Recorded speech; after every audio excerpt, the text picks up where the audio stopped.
Bonjour, voici le chapitre 2 de Géographie, la métropolisation et ses effets en France. Introduction. Présentons tout d'abord le sujet.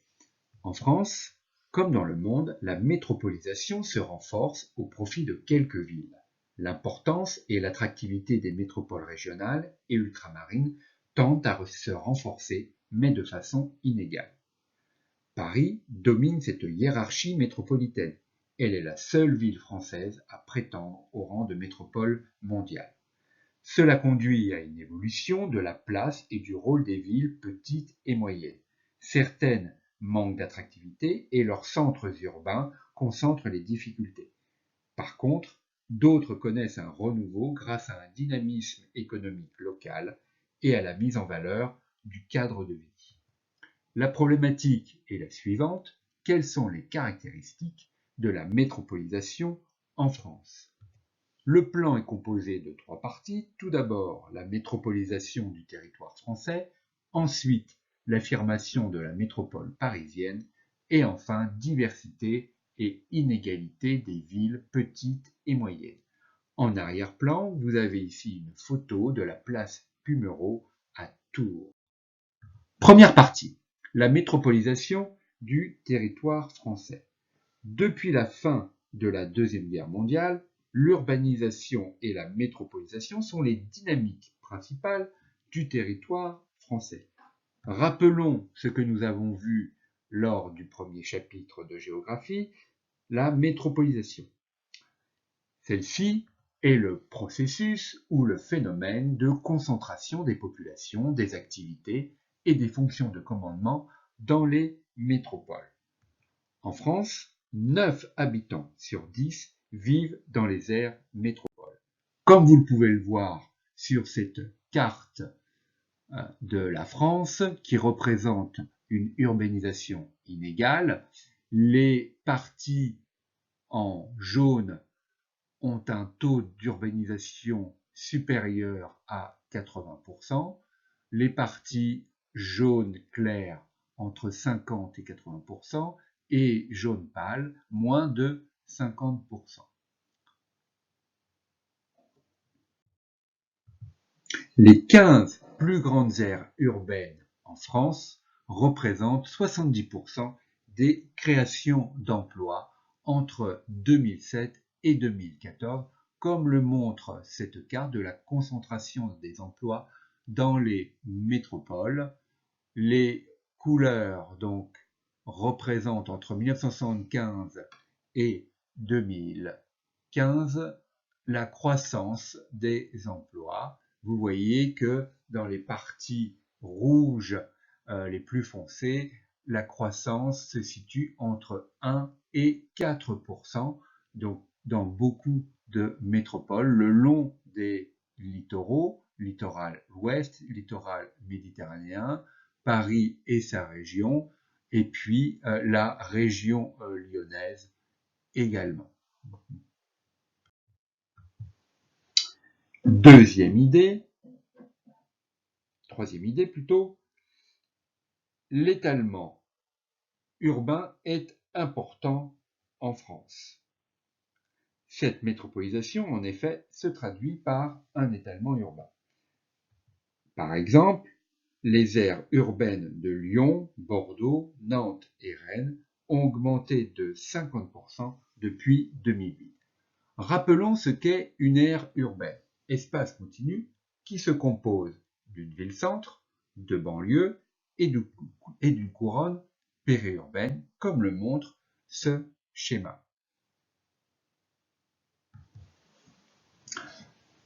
Attention, la ville-centre correspond au centre-ville, c'est-à-dire le centre historique, plus les quartiers environnants.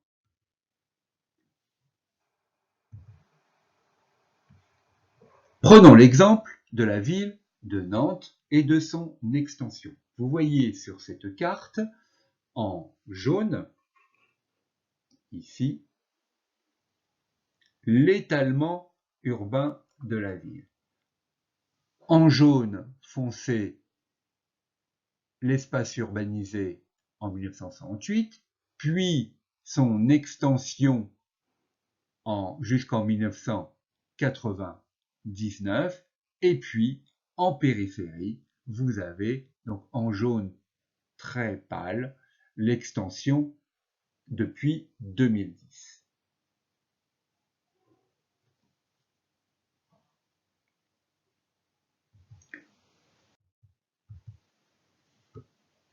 L'étalement urbain des métropoles ultramarines est particulièrement fort.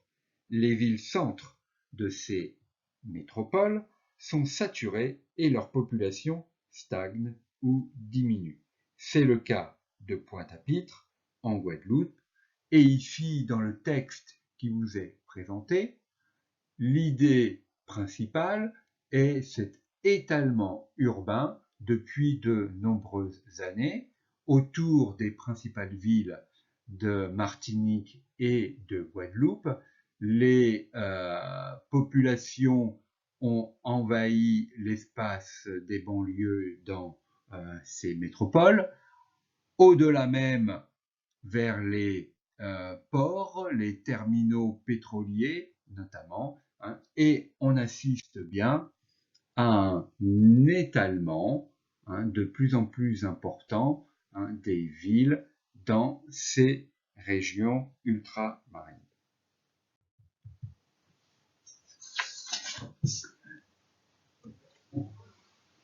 Deuxième partie, l'affirmation de la métropole parisienne. La métropole parisienne domine le territoire, avec 12,5 millions d'habitants en 2019, soit 20% de la population totale de la France. Elle concentre les fonctions de commandement politique, économique, 31% du PIB en 2018, et culturel. Le quartier de la Défense concentre 18% des sièges des grandes entreprises françaises. Elle est aussi le premier pôle d'emploi en France, c'est-à-dire 35% des cadres s'y trouvent. Vous voyez sur cette carte l'évolution actuelle de Paris, le Grand Paris. Vous avez ici la création de lignes de transport représentées par les différentes couleurs ici, les différentes lignes, le métro du Grand Paris, qui va relier d'ici 2024, 2025, 2027 les pôles technologiques de différents domaines entre eux. Énorme projet que ce Grand Paris. Deuxième idée, Paris concentre les infrastructures qui relient la France au monde. Ces 2 aéroports internationaux et ces 4 gares TGV en font un hub de premier rang. Qu'est-ce que c'est qu'un hub? C'est une plateforme de correspondance dans un réseau de transport. Ce schéma vous présente donc ces plateformes, c'est-à-dire ce hub. Vous pouvez vous rendre compte qu'en fait, à Paris, on peut passer d'un mode de transport à un autre sans difficulté. Par exemple, au départ, on peut prendre un avion, entrepôt de départ qui se trouve ici, pour ensuite passer par une plateforme multimodale, donc qui se trouve à Paris et en région parisienne, comme à Roissy, Charles de Gaulle, par exemple, pour emprunter à partir de cet endroit-là, donc des trains par les voies de chemin de fer, les autoroutes, ou alors utiliser les fleuves.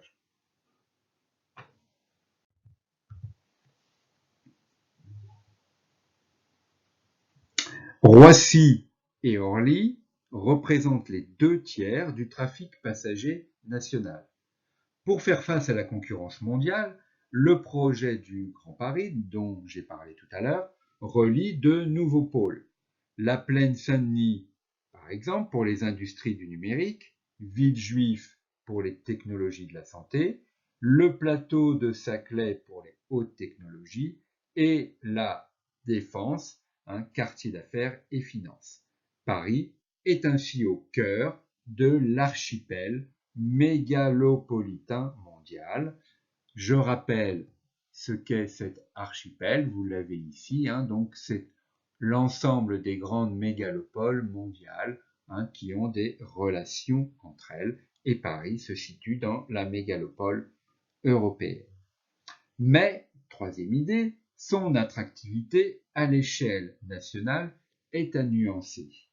En effet, entre 2010 et 2015, son solde migratoire est négatif, moins 0,9%, plus de départs que d'entrées dans la communauté urbaine parisienne.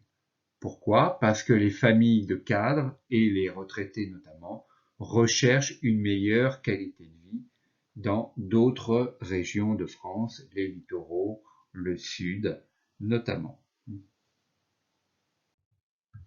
Dernière partie, diversité et inégalité des villes petites et moyennes. Le dynamisme de certaines villes petites et moyennes, voici la première idée. Il s'agit de villes de moins de 200 000 habitants. Ces villes développent un dynamisme local car elles ne sont pas en concurrence avec de grands centres urbains. C'est le cas, par exemple, d'Aubenas, Ardèche, de Fort-de-France, Martinique, ou de Vendôme. Vendôme se situe ici, dans le Loir-et-Cher, et elle n'est pas du tout en concurrence avec de grands centres urbains. Elle est éloignée des grandes villes, notamment Paris, Tours, etc. Et aussi du côté des Pays de la Loire. Donc c'est une ville qui se développe comme on peut le constater sur cette carte et la photo que vous avez ici, une petite ville moyenne, dynamique, qui attire une population certaine. Elles offrent, ces villes, des services publics, des commerces, et elles réussissent à maintenir un tissu économique important. Vous avez ici Fort-de-France en Martinique, le port maritime, le terminal, appelé Croisière des Tourelles. Si nous prenons le cas de la ville d'Aubenas, qui se situe ici, dans ce périmètre, en vert, voilà, vous vous rendez compte que cette ville est éloignée de grandes métropoles, 194 km de Montpellier, 171 km de Lyon. Le solde naturel est certes négatif, moins 0,4, natalité moins mortalité. Par contre, son solde migratoire est positif, plus 2% entre 2010 et 2015.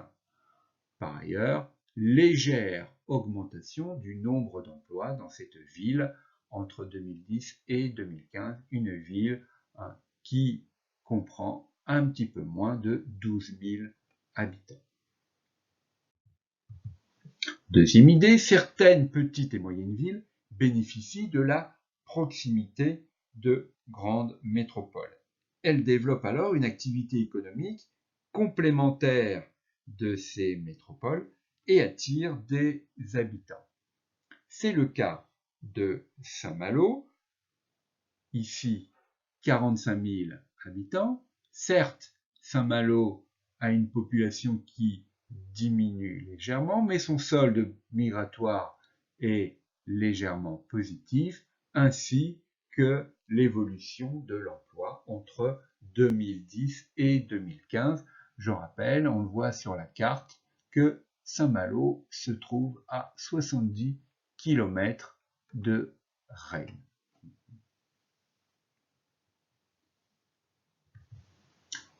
On peut donc dire que Saint-Malo est un satellite touristique de Rennes. Enfin, dernière idée, certaines villes sont exclues des dynamiques de la métropolisation. Pourquoi? Parce qu'elles sont trop en périphérie d'une métropole. Leur centre-ville se dévitalise, fermeture de commerce. C'est le cas de Cherbourg ou alors Guéret, situé entre Limoges et Clermont-Ferrand. Vous avez ici une photo d'une rue principale à Cherbourg qui vous montre des friches commerciales, des magasins fermés. Pourquoi? Parce que Cherbourg nuit de son éloignement ici en Normandie, donc vers le nord de la Normandie, éloigné de la ville principale qui est Caen. Autre cause, un certain nombre de villes petites et moyennes subissent la crise de l'emploi et souffrent d'une mauvaise image. C'est le cas de Charleville-Mézières dans le nord-est de la France, un petit peu moins de 50 000 habitants, Le solde naturel est légèrement positif, mais vous pouvez remarquer que son solde migratoire est négatif, moins de 1% de perte d'habitants entre 2010 et 2015, et également une évolution négative de l'emploi entre 2010 et 2015, moins 1%.